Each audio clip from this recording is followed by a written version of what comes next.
ओम शांति। आज बाबा के 14 जनवरी के महावाक्य हैं। बाबा ने कहा, मीठे बच्चे, तुम्हारी नजर शरीरों पर नहीं जानी चाहिए। अपने को आत्मा समझो, शरीरों को मत देखो। प्रश्न है, हर एक ब्राह्मण बच्चे को विशेष किन 2 बातों पर ध्यान देना है? उत्तर है, पहला है पढ़ाई पर, दूसरा दैवी गुणों पर। कई बच्चों में क्रोध का अंश भी नहीं है। कोई तो क्रोध में आकर बहुत लड़ते हैं। बच्चों को ख्याल करना चाहिए कि हमको दैवी गुण धारण करके देवता बनना है। कभी गुस्से में आकर बातचीत नहीं करनी चाहिए। बाबा कहते, किसी बच्चे में क्रोध है तो वह भूतनाथनी है। ऐसे भूत वालों से तुम्हें बात भी नहीं करनी है। गीत है, तकदीर जगाकर आई हूँ। ओम शांति। बच्चों ने गीत सुना और कोई भी सत्संग में कभी रिकॉर्ड पर नहीं समझाते हैं। वहाँ शास्त्र सुनाते हैं। जैसे गुरुद्वारे में ग्रंथ का 2 वचन निकालते हैं, फिर कथा करने वाला बैठ उनका विस्तार करते हैं। रिकॉर्ड पर कोई समझाए ये कहाँ होता नहीं है। अब बाप समझाते हैं कि ये सब गीत हैं भक्ति मार्ग के। बच्चों को समझाया गया है, ज्ञान अलग चीज है जो एक निराकार शिव से मिल सकता है।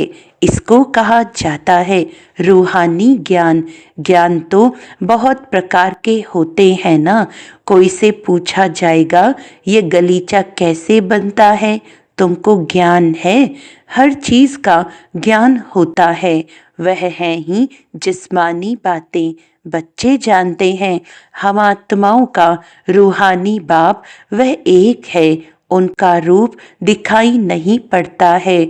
उस निराकार का चित्र भी है सालिग्राम मिसल। उनको ही परमात्मा कहते हैं। उनको कहा ही जाता है निराकार। मनुष्य जैसा आकार नहीं है। हर वस्तु का आकार जरूर होता है। उन सब में छोटा आकार है आत्मा का। उनको कुदरत ही कहेंगे।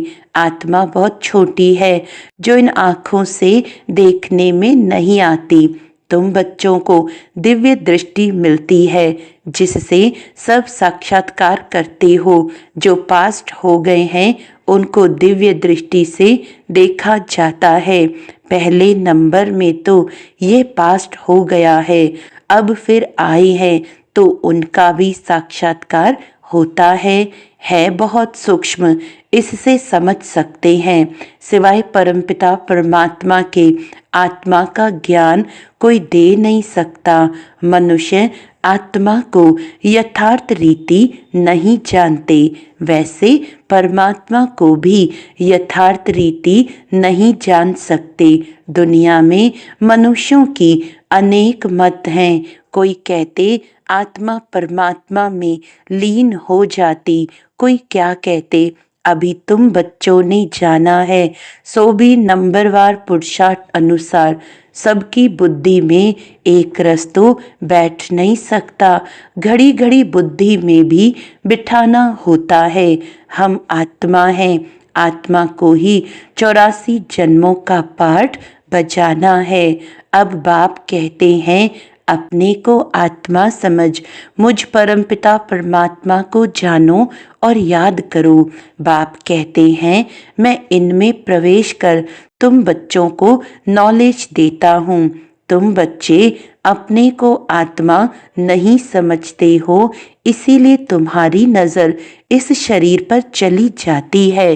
वास्तव में तुम्हारा इनसे कोई काम नहीं है। सर्व का सद्गति दाता तो वह शिव बाबा है। उनकी मत पर हम सबको सुख देते हैं।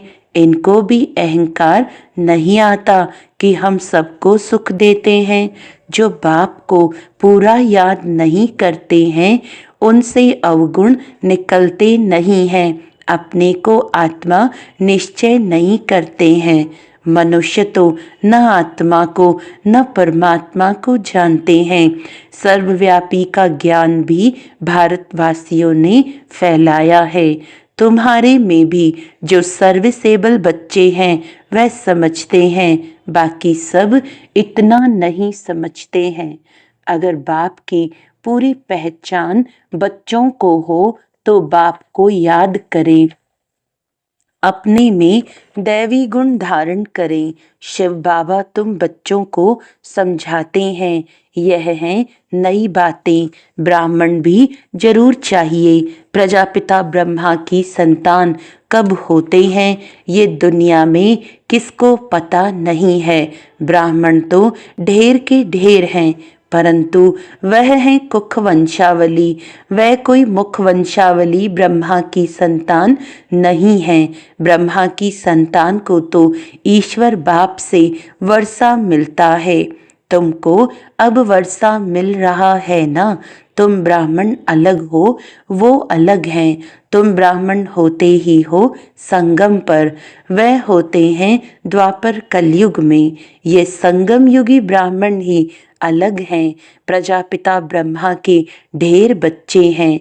भल हद के बाप को भी ब्रह्मा कहेंगे, क्योंकि बच्चे पैदा करते हैं, परंतु वह है जिस्म की बात। यह बाप तो कहेंगे सब आत्माएं हमारे बच्चे हैं। तुम हो मीठे मीठे रूहानी बच्चे। ये किसको समझाना सहज है। शिव बाबा को अपना शरीर नहीं है। शिव जयंती मनाते हैं, परंतु उनका शरीर देखने में नहीं आता। बाकी और सबका शरीर है। सब आत्माओं का अपना अपना शरीर है। शरीर का नाम पड़ता है, परमात्मा का अपना शरीर ही नहीं, इसीलिए उनको परम आत्मा कहा जाता है। उनकी आत्मा का ही नाम शिव है। वह कभी बदलता नहीं। शरीर बदलते हैं तो नाम भी बदल जाते हैं। शिव बाबा कहते हैं मैं तो सदैव निराकार परम आत्मा ही हूँ। ड्रामा के प्लान अनुसार अभी यह शरीर लिया है। सन्यासियों का भी नाम बदलता है। गुरु का बनते हैं तो नाम बदलता है। तुम्हारे भी नाम बदले थे, परंतु कहाँ तक नाम बदलते रहेंगे। कितने भागंती हो गए जो उस समय थे उनका नाम रख दिया, अब नाम नहीं रखते हैं। किस पर भी विश्वास नहीं है। माया बहुतों को हरा देती है तो भागंती हो जाते हैं। इसीलिए बाबा किसका भी नाम नहीं रखते हैं। किसका रखें किसका न रखें ये भी ठीक नहीं। कहते तो सब हैं बाबा हम आपके हो चुके हैं, परंतु यथार्थ रीति हमारे होते थोड़ी हैं। बहुत हैं जो वारिस बनने के राज को भी नहीं जानते हैं। बाबा के पास मिलने आते हैं, परंतु वारिस नहीं हैं। विजय माला में नहीं आ सकते। कोई अच्छे अच्छे बच्चे समझते हैं हम तो वारिस हैं, परंतु बाबा समझते हैं ये वारिस है नहीं। वारिस बनने के लिए भगवान को अपना वारिस बनाना पड़े। यह राज समझाना भी मुश्किल है। बाबा समझाते हैं वारिस किसको कहा जाता है। भगवान को कोई वारिस बनाए तो मिल्कियत देनी पड़े, तो बाप फिर वारिस बनाए। मिल्कियत तो सिवाय गरीबों के कोई साहूकार दे न सके। माला कितनी थोड़ों की बनती है, यह भी कोई बाबा से पूछे तो बाबा बता सकते हैं। तुम वारिस बनने के हकदार हो व नहीं, यह बाबा भी बता सकते हैं। ये कॉमन बात है समझने की। वारिस बनने में भी बहुत अक्ल चाहिए। देखते हैं लक्ष्मी नारायण विश्व के मालिक थे, परंतु वे मालिक बना कैसे लिया ये कोई नहीं जानते। अभी तुम्हारी एम ऑब्जेक्ट तो सामने है, तुमको यह बनना है।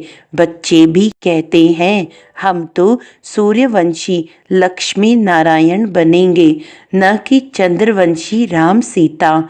राम सीता की भी शास्त्रों में निंदा की हुई है, लक्ष्मी नारायण की कभी निंदा नहीं सुनेंगे। शिव बाबा की, श्री कृष्ण की भी निंदा है। बाप कहते हैं मैं तुम बच्चों को इतना ऊंचते ऊंच बनाता हूँ, मेरे से भी बच्चे तीखे चले जाते हैं। लक्ष्मी नारायण की भी कोई निंदा नहीं करेंगे। भले श्री कृष्ण की आत्मा तो वही है, परंतु न जानने के कारण निंदा कर दी है। लक्ष्मी नारायण का मंदिर भी बड़ा खुशी से बनाते हैं। वास्तव में बनाना चाहिए राधे कृष्ण का, क्योंकि वह सतो प्रधान है। ये उन्हों की युवा अवस्था है तो उनको सतो कहते हैं। वह छोटे हैं इसीलिए सतो प्रधान कहेंगे। छोटा बच्चा महान महात्मा समान होता है। जैसे छोटे बच्चों को विकार आदि का पता नहीं रहता, वैसे वहाँ बड़ों को भी पता नहीं रहता कि विकार क्या चीज़ है। ये 5 भूत वहाँ होते ही नहीं, विकारों का जैसे कि पता ही नहीं है। इस समय है ही रात, काम की चेष्टा भी रात को ही होती है। देवताएं हैं दिन में तो काम की चेष्टा होती नहीं, विकार कोई होते नहीं। अभी रात में सब विकारी हैं। तुम जानते हो दिन होते ही हमारे सब विकार चले जाएंगे। पता नहीं रहता कि विकार क्या चीज़ है। ये रावण के विकारी गुण हैं। यह है विशेष वर्ल्ड। वॉइसलेस वर्ल्ड में विकार की कोई बात नहीं होती। उनको कहा ही जाता है ईश्वरीय राज्य, अभी है आसुरी राज्य। ये कोई नहीं जानते, तुम सब कुछ जानते हो। नंबरवार पुरुषार्थ अनुसार ढेर बच्चे हैं। कोई भी मनुष्य समझ नहीं सकते कि यह सब बी के किसके बच्चे हैं। सब याद करते हैं शिव बाबा को, ब्रह्मा को भी नहीं। ये खुद कहते हैं शिव बाबा को याद करो, जिससे विकर्म विनाश होंगे। और कोई को भी याद करने से विकर्म विनाश नहीं होंगे।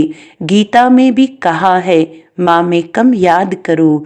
श्री कृष्ण तो कह न सके, वर्षा मिलता ही है निराकार बाप से। अपने को जब आत्मा समझे तब निराकार बाप को याद करें। मैं आत्मा हूँ, पहले ये पक्का निश्चय करना पड़े। मेरा बाप परमात्मा है, वह कहते हैं मुझे याद करो तो मैं तुमको वर्षा दूंगा। मैं सबको सुख देने वाला हूँ। मैं सभी आत्माओं को शांति धाम ले जाता हूँ। जिन्होंने कल्प पहले बाप से वर्षा लिया होगा वही आकर वर्षा लेंगे, ब्राह्मण बनेंगे। ब्राह्मणों में भी कुछ बच्चे पक्के हैं, मातेले भी बनेंगे, सौतेले भी बनेंगे। हम निराकार शिव बाबा की वंशावली हैं, जानते हैं बिरादरी कैसे बढ़ती जाती है।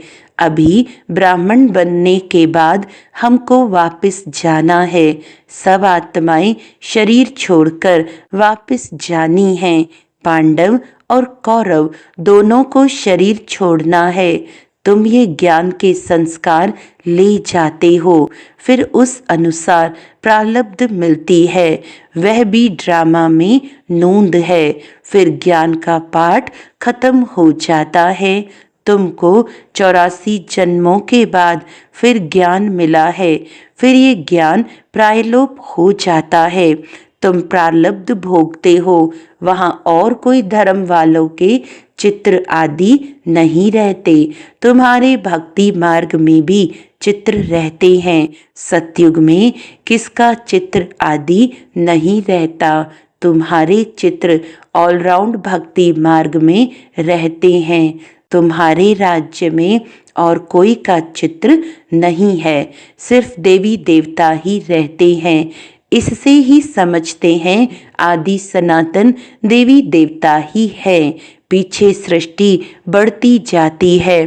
तुम बच्चों को ये ज्ञान सिमरन कर अतीन्द्रिय सुख में रहना है। बहुत पॉइंट्स हैं, परंतु बाबा समझते हैं माया घड़ी घड़ी भुला देती है। तो ये याद रहना चाहिए कि शिव बाबा हमको पढ़ा रहे हैं, वह है ऊंचते ऊंच। हमको अब वापस घर जाना है। कितनी सहज बातें हैं, सारा मदार है याद पर। हमको देवता बनना है, दैवी गुण भी धारण करने हैं।